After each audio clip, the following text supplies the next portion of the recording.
കൊണ്ടാണ് വാക്കുകൾ സൂക്ഷിക്കണം, നിയന്ത്രിക്കണം. സൂക്ഷിക്കേണ്ട സ്ഥലങ്ങളിൽ സൂക്ഷിച്ച് സംസാരിക്കണം. നമ്മുടെ വാക്ക് ഒരു കുടുംബം മുറിയാനും തകരാനും കാരണമായേക്കരുത്. നല്ല രൂപത്തിൽ ശ്രദ്ധിക്കണം.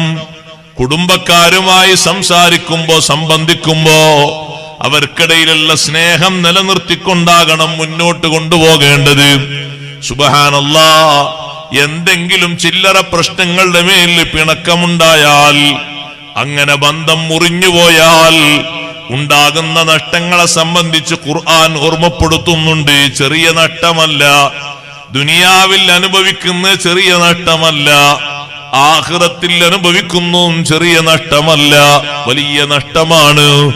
സയ്യിദുനാ മുഹമ്മദുർ റസൂലുള്ളാഹി സ്വല്ലല്ലാഹു അലൈഹി വസല്ലമ തങ്ങൾ ഏറ്റവും വലിയ എതിർപ്പ് നേരിട്ടത് കുടുംബത്തിൽ നിന്നാണ്.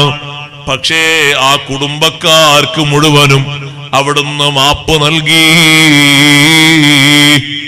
ആയിഷ റളിയല്ലാഹു അൻഹ ചോദിച്ചു ഒരു ദിവസം, ഹൽ അതാ അലൈക യൗമുൻ അശദ്ദ മിൻ ഉഹദ്, ഉഹദിനെക്കാളും പ്രതിസന്ധിയുള്ള വല്ല ദിനവും തങ്ങളുടെ ജീവിതത്തിൽ വന്നിട്ടുണ്ടോ നബിയേ?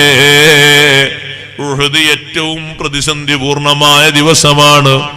അവിടുത്തെ നെറ്റിയിൽ നിന്ന് രക്തം ഉറ്റി വീണ് സ്വഹാബത്ത് പലരും തുടച്ചു നീക്കിയിട്ടും രക്തം നിലക്കാതെയായപ്പോ ഫാത്തിമത്തു സഹ്റാ റളിയല്ലാഹു അൻഹാ വീട്ടിലേക്ക് ഓടിച്ചെന്ന് ഈത്തപ്പനയുടെ ഒരു പായയുടെ കഷ്ണം എടുത്തിട്ട് അത് കരിച്ച് അതിന്റെ ചാരം കൊണ്ടുവന്ന് നെറ്റിയിൽ പതിച്ചപ്പോഴാണ് രക്തം നിലച്ചുപോയത്.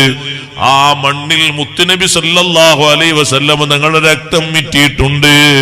നബി സല്ലല്ലാഹു അലൈഹി വസല്ലമ തങ്ങളുടെ മുൻപല്ല് പൊട്ടിയത് ഉഹദിലാണ്. അവിടുത്തെ കൈവിരലിൽ നിന്ന് രക്തം മിറ്റി വീണത് ഉഹദിലാണ്.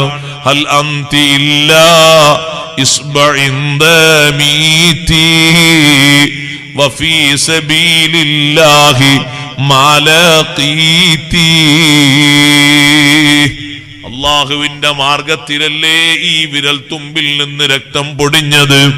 വിഷയമാക്കേണ്ടതില്ലല്ലോ, പ്രശ്നമാക്കേണ്ടതില്ലല്ലോ.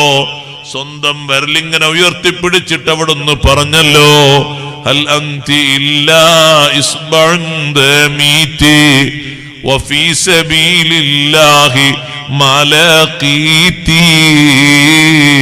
സ്വന്തം ആവശ്യത്തിന് വേണ്ടി രക്തം പൊടിഞ്ഞതല്ലല്ലോ, അള്ളാഹുവിന്റെ മാർഗത്തിൽ തൃപ്തിയിലായിട്ടല്ലേ രക്തം പൊടിഞ്ഞത്.